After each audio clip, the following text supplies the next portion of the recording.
reminds him of a war scene. 10 people are now known to have died and around 10,000 homes and buildings have been destroyed. A nighttime curfew has been put in place in the worst affected areas to prevent abandoned homes from being looted. There are 5 fires still burning and any progress in containing them is very limited. You can see on this map the biggest fire, Palisades, which was completely out of control yesterday, is now 8% contained. Eaton Fire in the Altadena neighbourhood is just 3% contained. Well, we'll hear from our correspondent in Altadena in just a moment. But first to Emma Vardy, who is on the Pacific Coast Highway for us now. Emma. Well, today firefighters have made progress in some areas, but new fires are still breaking out. And as the Palisades fire continues to rage above us, local volunteers are trying to help. A fourth grueling day, holding the line in the face of LA's inferno, as tens of thousands of acres continue to burn. All right, you guys on radio? We'll meet you up at TCC. You got the radio. All right, you good? Some communities have taken the disaster response into their own hands. Love you, bro. In Topanga Canyon, with fires burning all around, a group of locals calling themselves the Heat Hawks have sprung into action. Initially, everyone felt a bit abandoned, but I understand why.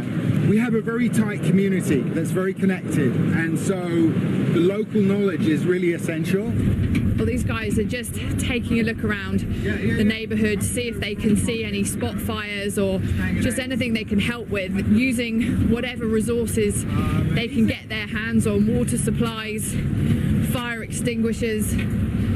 The emergency services are just so stretched that people like this want to do what they can. We don't, and we didn't have any left anyway. Okay. But there's more coming. Check for the library. There's going to be some in my house. Despite an evacuation order, here some residents are staying as long as they can to try to protect properties. It's just not enough people, not enough crews, enough people. I think they're undermanned. I think that budgets have been cut. Around 10,000 buildings have been destroyed across the city, but every now and then, by some miracle, one has been spared. There's been anger at city leaders over the fire response. Now pledges are being made that LA will rebuild. With so many homes and businesses lost, we are already putting plans in place to make sure that we aggressively rebuild. I don't believe that there is anything that Angelenos cannot do if we stand together. The risk of crime poses a new threat. Security has been stepped up in abandoned neighborhoods, and curfews are now being enforced. You cannot be in these affected areas. If you are subject to arrest. That is important. We're not doing this to inconvenience anybody. We're doing it to protect the structures, the houses that people have left because we ordered them to leave, and I want them to feel confident that we are doing everything we can to secure that. Along the Pacific Coast Highway is the exclusive LA suburb of Malibu. This once embodied the Californian dream, home to some of the most expensive real estate in America. Now ashes. At least 10 people have now died, and it's warned the death toll is expected to increase. Despite days of hard work, it's up here in the hills where the fires are still raging. And with the winds picking up once again, there's real fears about its spread. And they're facing an uphill battle to try to contain it. With a red flag warning for strong winds at the weekend, it's now a race to try to limit the danger. What's up? Hi, Jira. We brought you here today to let you know that we made the business decision to switch to ClickUp. Your performance has been decreasing over the last few quarters. There's no innovation, no new features, poor customer support, and there have been several complaints for years. But I just have my way of operating. I know, and we really appreciate everything that you've done, but we just can't be productive with you on the team. And we gave consideration to the fee hikes, but then there was the server issue, and now you're telling us that you don't have the speed to work with our new projects, and we can't proceed. Come on. It's not that bad. Well, we need more features and you charge us for add-ons. Our non-dev team wants to work in a different way and yet you force everyone to comply with your way only. Yes, and when we want to share data in a new way, you just flat out refuse. And when we want to integrate new tools, you pack up your stuff and you go home. Yeah, so frankly, your replacement, ClickUp, just handles our workload more easily and can do way more. Look, I tried explaining all this in my last update. I know, okay, it's enough. Also, how many times have we caught you sleeping on the job? It's not technically sleep. I'm closing my eyes for a few seconds so I can think about my workflow. Okay, well, I think we're done here. You can go. Thank you so much. Bring your epics, stories, and sprints to ClickUp. Free forever. Take all of your add-ons with you. There's just so many back there.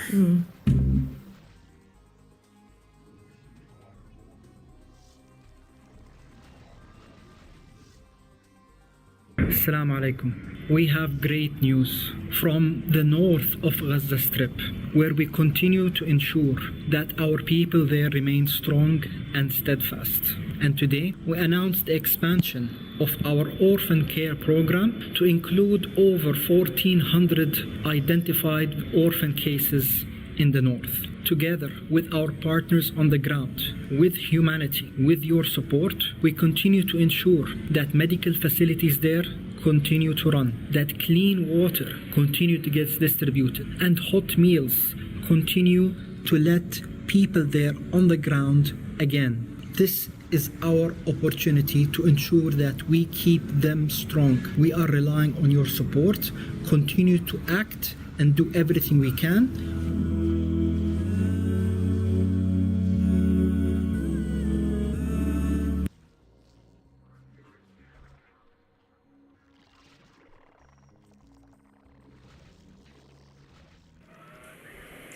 Well, most of the fires have been burning for days. Have a look at this one street in Altadena where the Eaton fire is burning.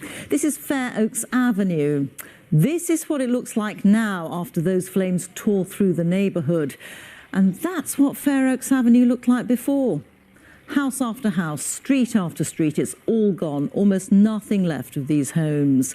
Early estimates suggest the total damage caused could amount to as much as £122 billion. Well, our correspondent John Sudworth joins us now from Fair Oaks Avenue. John. Well, as thousands of firefighters continue that battle to get this crisis under control, this is what it leaves in its wake. The suburb of Altadena sits at the foot of a mountain range over which the unusually strong winds for this time of year, the Santa Ana winds they call them, poured in on Tuesday night. And it's that really lies at the heart of this disaster. It's almost impossible to give a sense of the true scale. So many stories, so many tragedies. We spent a few hours with the residents of one block of this one neighborhood.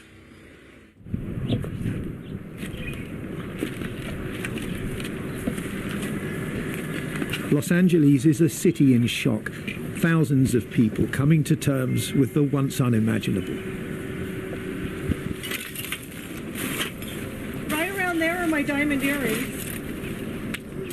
Pete Mitchell, an electrician at Disneyland, and his wife Angela have lived here for over 10 years.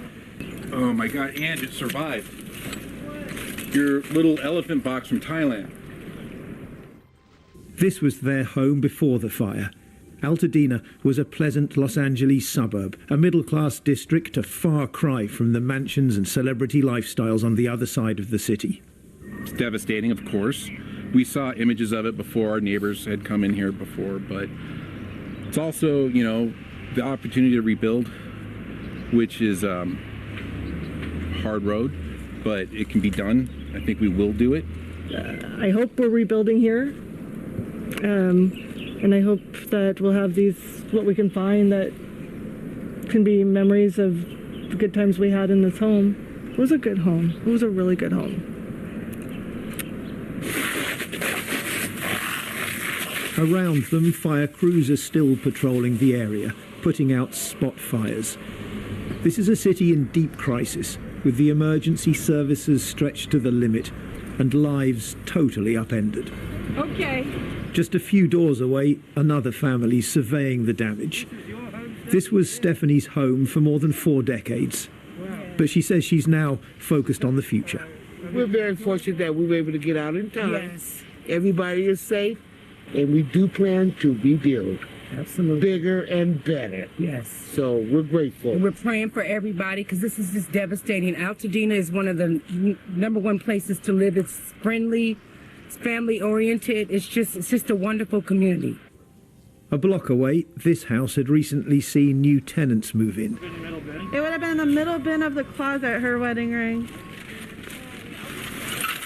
Tavia Weinman and her family are now picking through the wreckage, salvaging the few keepsakes that have survived the intense heat. It's like overwhelming right now. Because it's like decades and decades of, you know, building things, and it's all gone. These are scenes repeated across huge swathes of this city, and with the emergency far from over. John Sudworth, BBC News, Altadena. Let's go back now to our correspondent Emma Vardy. And Emma, you spoke at the end of your report about fears that the situation might get worse before it gets better. Sometimes we just need to see the possible and what we thought impossible, to remind us to be bold, to climb higher. Doesn't matter what your next move is, so long as you make one. What's your next move? Kia, movement that inspires. Get everything you need to grow online with the giant Hostinger sale. Hostinger AI website builder plans now start at just $249 a month. Host multiple websites and get a domain and extra months for free. Get access to 24/7 live expert support and grow risk-free with our 30-day money-back guarantee. We built our bad website with Hostinger AI website builder because it's all drag and drop. It's just so easy. It's like, bam. Go to hostinger.com and launch your website today.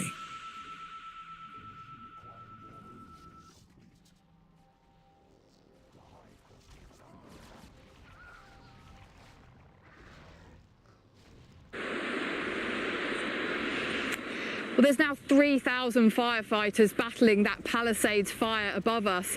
But Rita, they're stretched, they're fatigued, and the fear is that with those winds picking up, that any progress that's been made, it can be reversed very quickly. And down here, of course, we're under no illusions as to what the consequences are when the fire starts spreading once again and moves incredibly fast. These buildings, once luxury beachfront properties, they're still smouldering.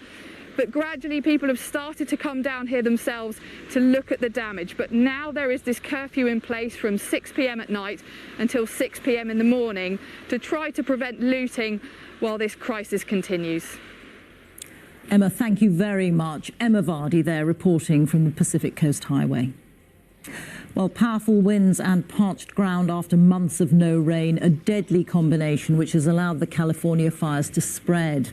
Today it was confirmed that last year was the hottest ever recorded. Temperatures were 1.6 degrees higher than the pre-industrial average. European scientists have warned that the target of 1.5 degrees agreed in Paris 10 years ago to avoid the worst effects of global warming is in danger of being permanently breached. Here's our climate editor, Justin Rowlatt. LA in flames. It is like a vision from a dystopian sci-fi movie, but it is happening right now, and it is exactly the kind of event climate scientists have been warning about for years. And remember this, the devastating floods in Spain caused by exceptionally heavy rain in October. Or this, the historic drought in the Amazon basin, which reduced river levels to a 120-year low. Before the Industrial Revolution, so between 1850 and 1900, average global temperatures were about 13.5 degrees Celsius. Now take a look at this. Each line shows average daily air temperatures for every year since 1940. The redder the colour, the hotter the temperature. And just look how relentless the temperature rise has been, with last year, 2024, the hottest year ever recorded. And look at this. It was also the first calendar year in which average temperatures exceeded 1.5 degrees above pre-industrial levels. Experts say it represents a new climate era for our species. We're living in a climate that humanity hasn't experienced before. We can say with confidence, when we look at ice core records, when we look at other data sets, that this is the warmest period for at least the last 100,000 years or so. And when we look back at the ice core records, it's the highest concentration of greenhouse gases in the atmosphere for the last 800,000 years or so. This year should be a bit cooler than the last two, say scientists, but 2025 is still expected to be one of the hottest years on record. And that shows why, as the fires in LA continue, we should all be worried by the way our world is warming. Justin Rolat, BBC News. New banana boat moisturising sunscreen. Perfect for match day, work day, every day.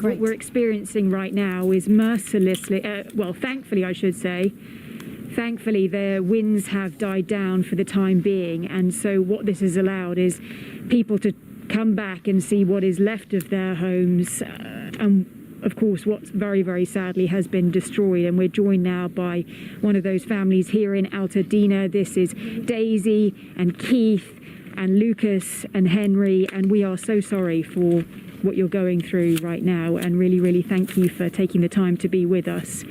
If you're able to, Daisy, just tell us what you experienced on Tuesday night. Thankfully, you're here together. You got out. Yep.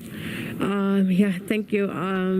Tuesday was it was a regular, normal, peaceful day. We just had gotten back from Christmas holidays, and I was alerted that there was a fire through friends that was sending me text messages. So I was all day unpacking, and